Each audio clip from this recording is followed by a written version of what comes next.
আজকের ম্যাচে বলতে গেলে যে আমাদের হয়তো ইনিশিয়ালি 2-3টে উইকেট পড়ে গেছিলো, কিন্তু তারপরে আমরা হয়তো পাওয়ার মধ্যে খুবই ভালো খেলেছি। 6 ওভারে অ্যারাউন্ড 60 রান ছিল মেবি। তারপরে মানে হয়তো 160 আমরা করেছি, তারপরে হয়তো মেকআপ হয়েছে, কিন্তু ইন বিটুইন কিছু বাউন্ডারি হয়তো আমাদের শর্টেজ ছিল, তাহলে হয়তো রানটা যেরকম উইকেট ছিল বা ওদের যেরকম বোলিং ছিল মেবি আরও 20-25 রান হতে পারতো।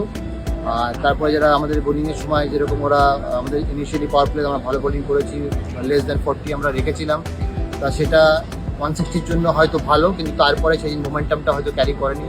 গৌরব আর অভিষেক ঘোষ আউটস্ট্যান্ডিং ব্যাটিং করেছে, 100 করেছে একজন, আর আউটস্ট্যান্ডিং মিডল ওভার্সে ক্যালকুলেটিভ রিস্ক নিয়ে অফ স্পিনার বা লেফট হ্যান্ড স্পিনার সবাইকে হয়তো ক্যাচ করেছে আর ক্লিন খেলেছে, তা সেই জন্য হয়তো তারা সেই রিওয়ার্ডটা পেয়েছে আর ফার্স্ট উইন হয়তো পেয়েছে।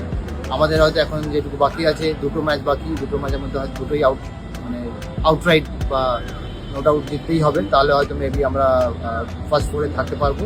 এখন সেটাই চেষ্টা যে টিমকে আবার কীভাবে রিউনাইটেড করে আরও হয়তো বেটার রেজাল্ট কীভাবে পসিবল সেটা চেষ্টা করবো।